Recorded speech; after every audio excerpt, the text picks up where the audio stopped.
Hello, humans. Welcome to this episode of Humanity the Podcast. If you'd be so kind, please feel free to visit our Patreon page. I'd love to keep this as sponsor-free as possible, so that is patreon.com/Humanity the Podcast. Feel free to follow us on Facebook and on Twitter.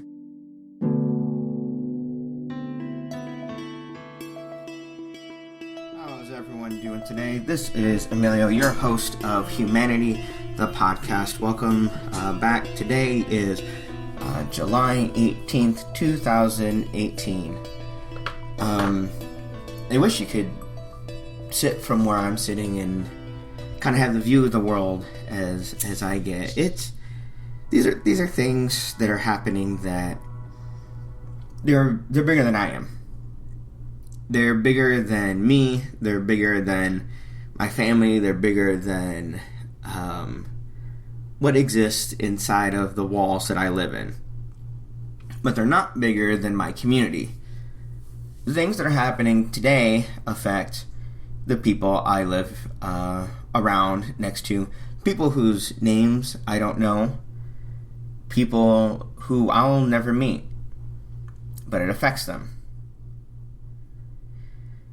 You'll hear me say a lot on here that a lot of my concerns, I'll say, it's because I'm a social worker. And I guess that's kind of a big blanket way to justify that I care about people. I care about people that I've met. I care about people who are close to me. I care about people who I don't know.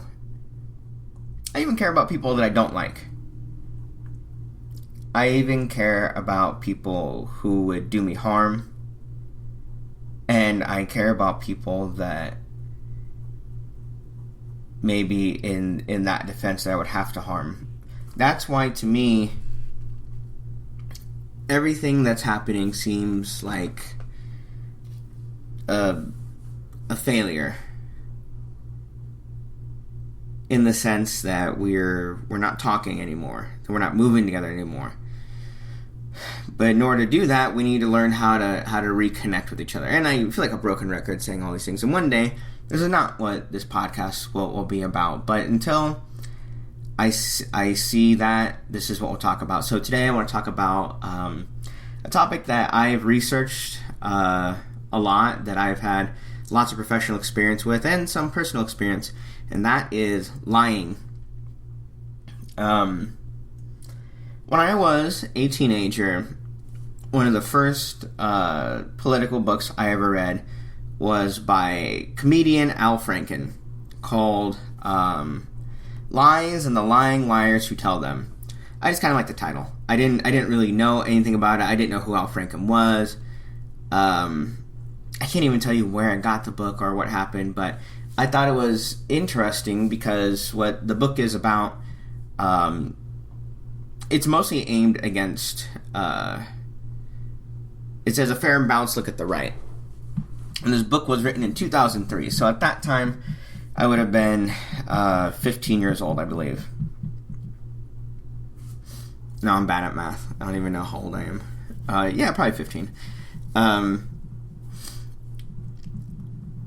what I got from this book is I saw it really criticized a lot of right-wing media that was around. I said, you know what? It's really bad that people lie. I was spurred by this by something that someone posted on my Facebook yesterday. I posted something about Hillary Clinton mentioning just a blatant falsehood by Donald Trump, and someone who's a friend on my Facebook mentioned something about Hillary Clinton's bought by Russia, and I said, well, this is ad hominem, right? It's an ad hominem attack. It's an attack on Hillary Clinton's character, which makes no difference on her argument, kind of. I'll come back to that, kind of. So what I said is, I've heard the line a lot about Hillary Clinton being bought by Russia, but I always feel there's little to dubious to no evidence when that's brought up, and they didn't reply. So it got me thinking about times in my life of when I've been facilitating these kinds of conversations, And we get to these end passes of where it's, all right, your argument versus my argument. And I thought of like really when Hillary Clinton's character was called into question, is it fair to outright dismiss her? Now, if you believe someone is a 100% prone to lying, at most times, maybe not even all the time, most times, then I can see why it'd be tempting to just want to dismiss someone. So I want you to think of the person in your life that you know that has lied the most. Let me restate that. Let me ask you to think of the person that you know lies the most, or that maybe you suspect lies the most. Because there may be someone in your life who is lying an incredible amount, but they're just really good at lying, so you wouldn't know. For some people, that may poison the well of goodwill. The idea that, well, how do I trust anyone? If I can't even trust the people who are closest to me, how could I possibly trust anyone? Well, think of this person and think about the things that they are willing to lie about. Think of a few incidences. Are there anything that connect them together?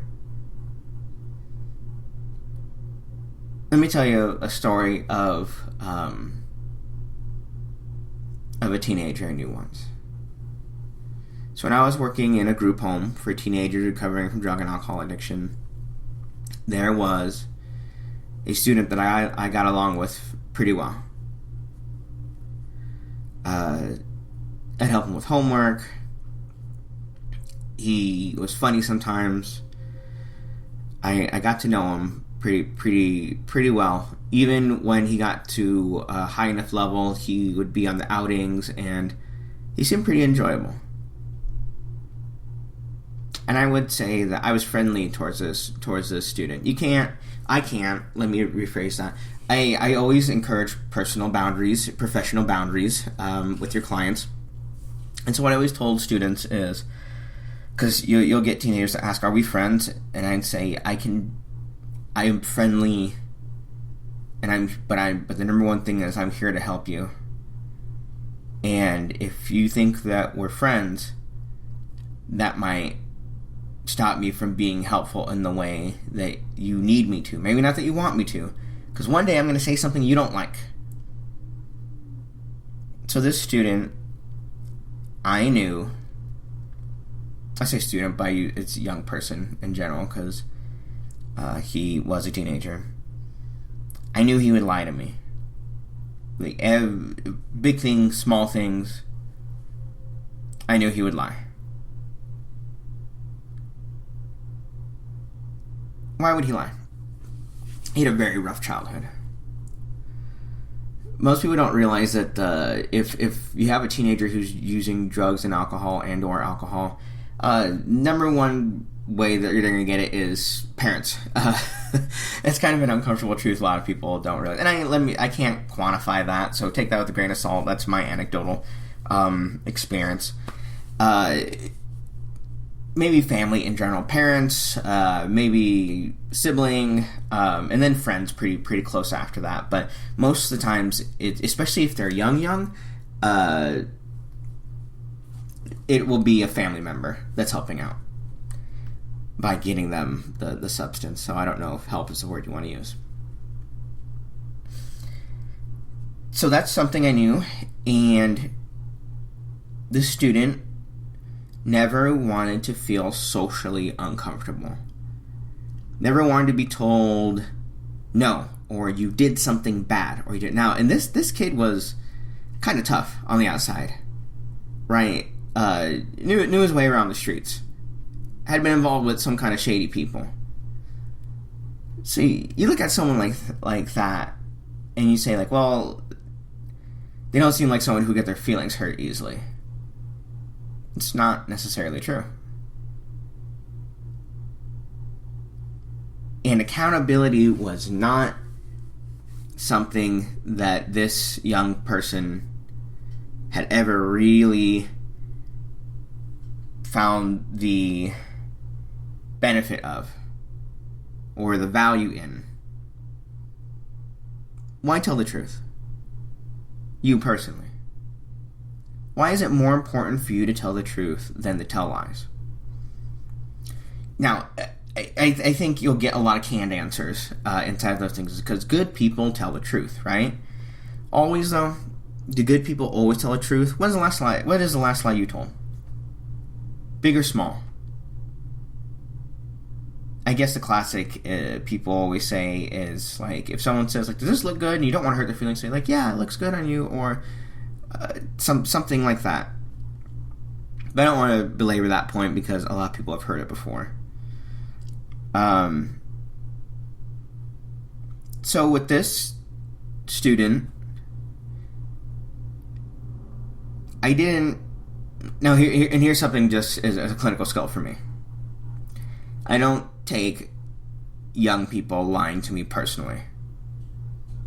I can't. I would do nothing else in my life if I took kind of these behaviors personally that I get from clients or from other human beings. People lie because if you lie well enough, it is 100% effective and there are no consequences. Some people try to reason with that and say, like, yeah, but then that person knows they're a liar and they feel bad. I've met lots of people who lie plenty and they do not feel bad at all. The only way that they feel bad is if they've been caught. And I'm not talking about just students that I've worked with inside the group home. I'm talking about adults. I'm talking about teenagers. I'm talking about children. Lying is a super effective social tool that, if done well enough, has no ramifications.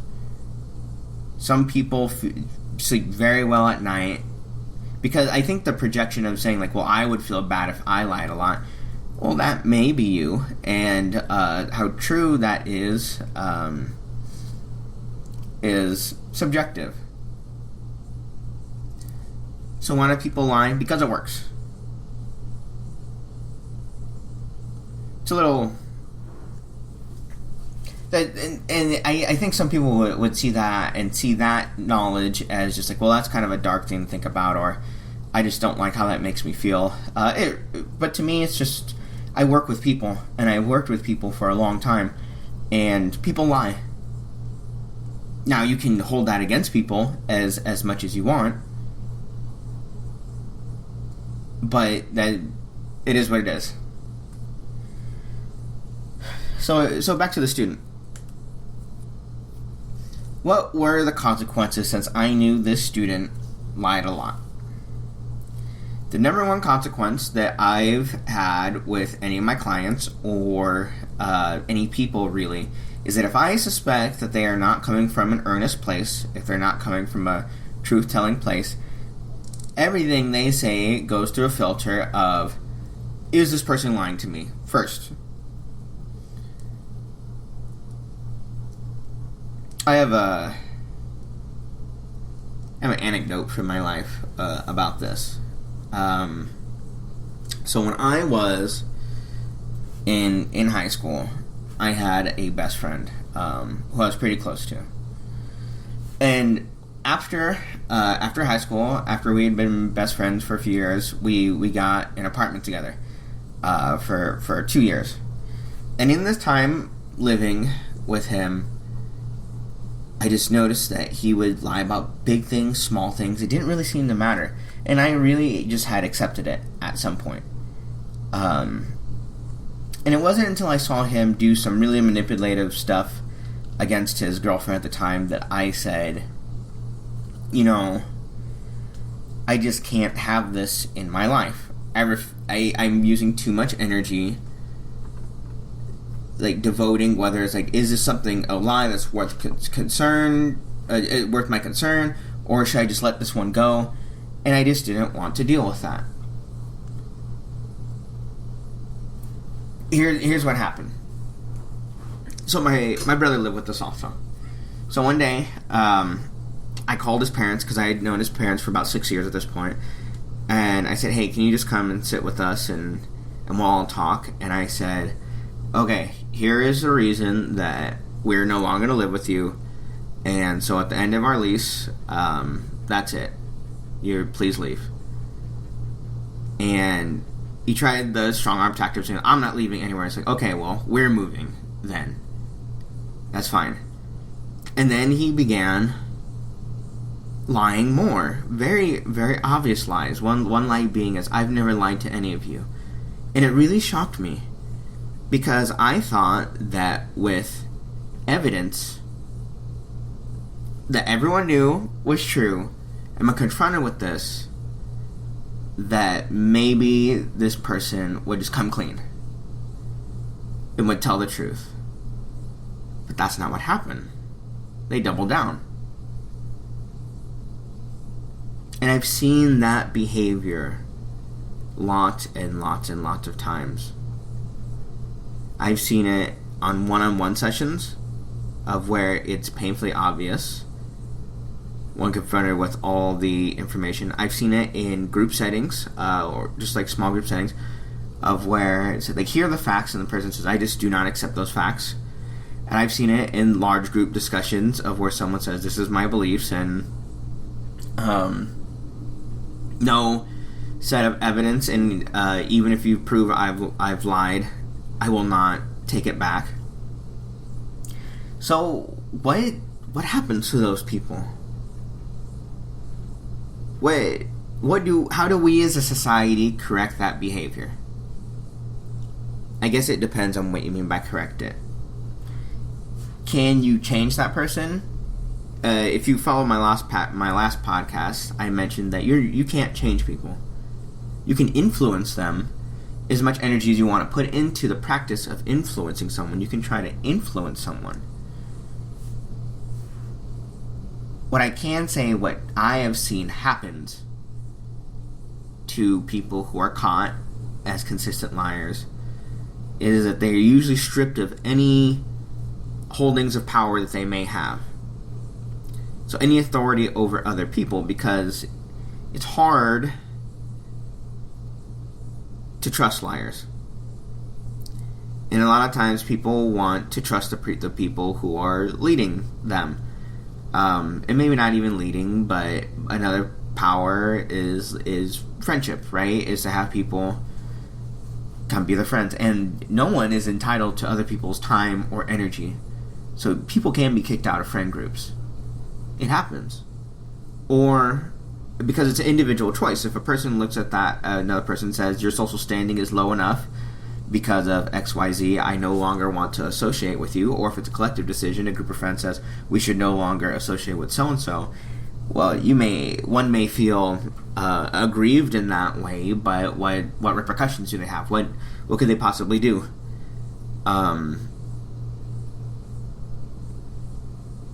So I've thought of this subject probably far more often than I should have. Rather.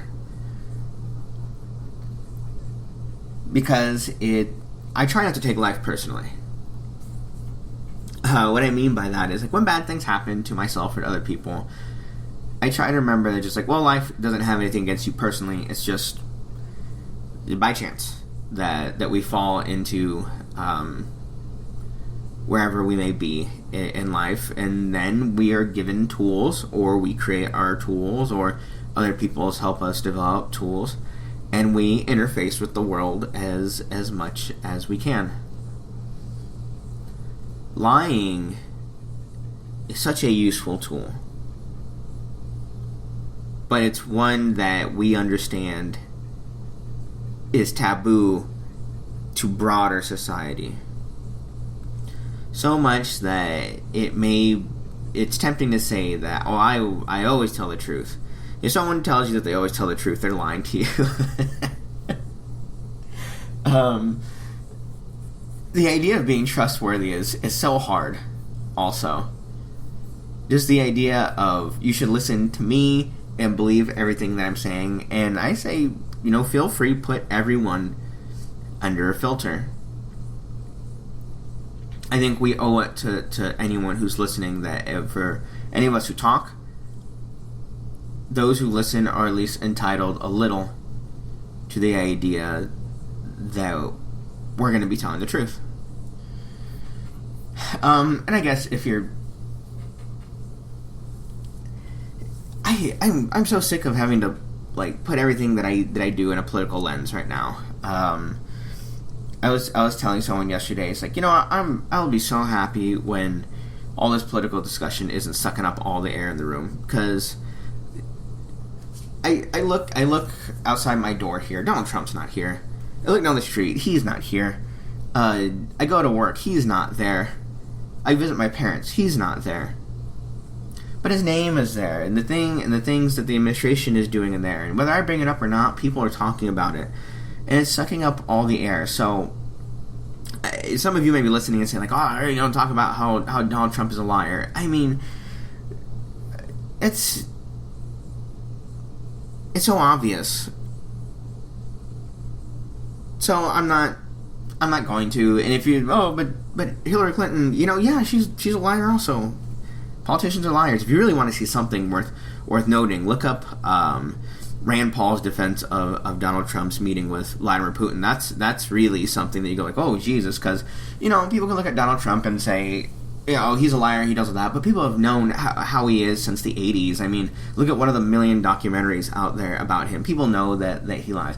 I'd say what's really shocking is career politicians who all of a sudden just say okay, I will continue to support these lies. I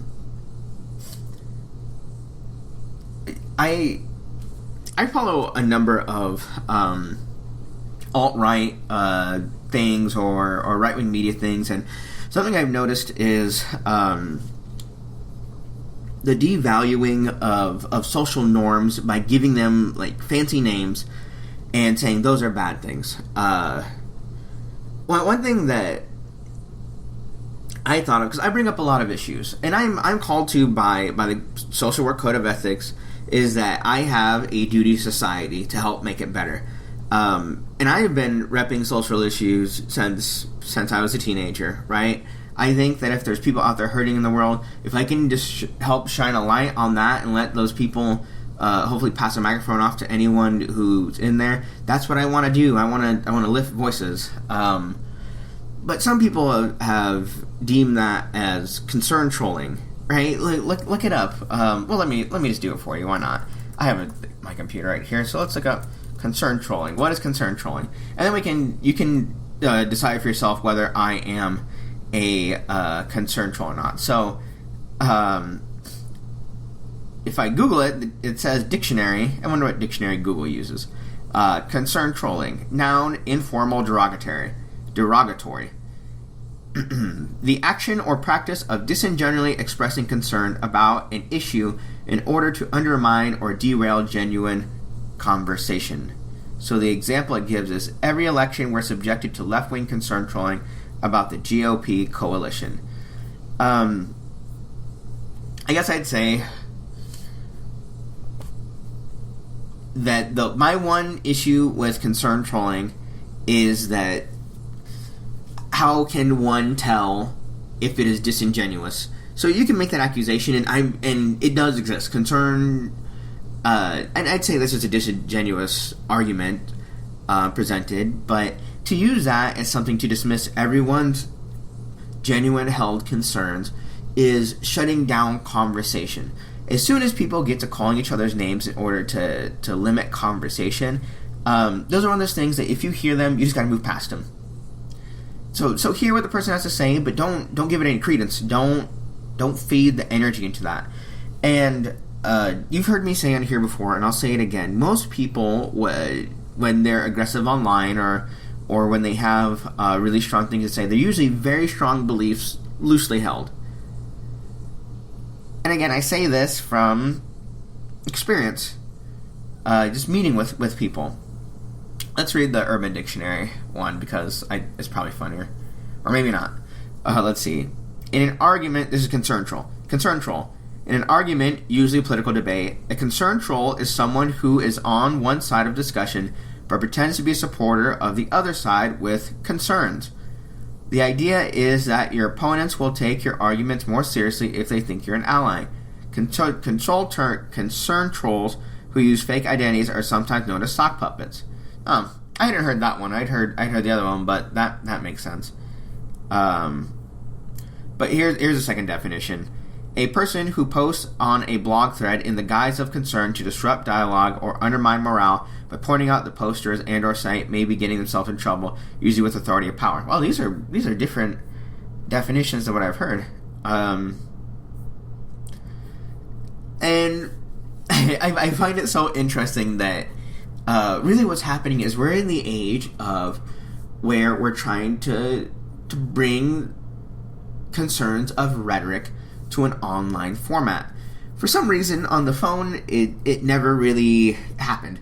The ideas of rhetoric, right? So if you're familiar with Greek writings on rhetoric and things like that, the idea is that we can more efficiently craft dialogue with sets of agreed upon standards. Not rules, because there's no punitive thing for it, but it's really just like, all right, pause, yellow card, right? Or hey, yield, hold up, that's out of bounds, or red card, that argument is disallowed because it makes no sense. I guess we kind of bleed over to the idea of free speech in that. I love the argument of free speech because it's so often misrepresented, and really what people are saying is, if I want the ability to speak without consequence, and that's not free speech. Free speech is just that you're not going to get punished for what happens by the government for what you say. But if you say, I believe that birds can go 200 miles an hour, I'm allowed to say, okay, well, what evidence you have? And if your response is, well, you're a jerk for not believing me, I can say, well, you are an idiot, and I'm not going to listen to you anymore. Then if your response is that, well, because you don't believe me, that makes you a bad person, we're not having a real conversation at that point. We've fallen off the path, and we're really just chasing our own tails at that point. I'm going to try to do some things about this. I'm going to try to help people get back to dialoguing, to debating, to making some good formats of these things. So if you're interested, and if you happen to hear this in time, and if you live in the Omaha area, I have an event that I'd like to invite you to. I am hosting this event on August 18th, 10 a.m. to 12 p.m. It is called the Heartland Community Dialogue. The goal is to get 20 to 60 people together just to have real, earnest conversations about the most pressing issues of today. Whatever that may mean to you, it's just a community discussion. My goal is to do these at least once a month for the foreseeable future, until I think I see these things going better in the world. So it is, if you want to go look us up on Facebook, the event's up there. It is a Heartland Community Dialogue, Metro South Campus, rooms 249, 250, August 18th, 10 a.m. to 12 p.m. This is an event that adults, teenagers, even if you have some students who just like to listen to these things or talk about these things, feel free. I'll try to have this streamed also by some people and shared to the Humanity the podcast page. So thank you very much. I hope you enjoyed this talk. I will be on out of the country for the next week, so one of these will not air for another week. But thank you always for your listenership, and I hope you have a good week. Thanks.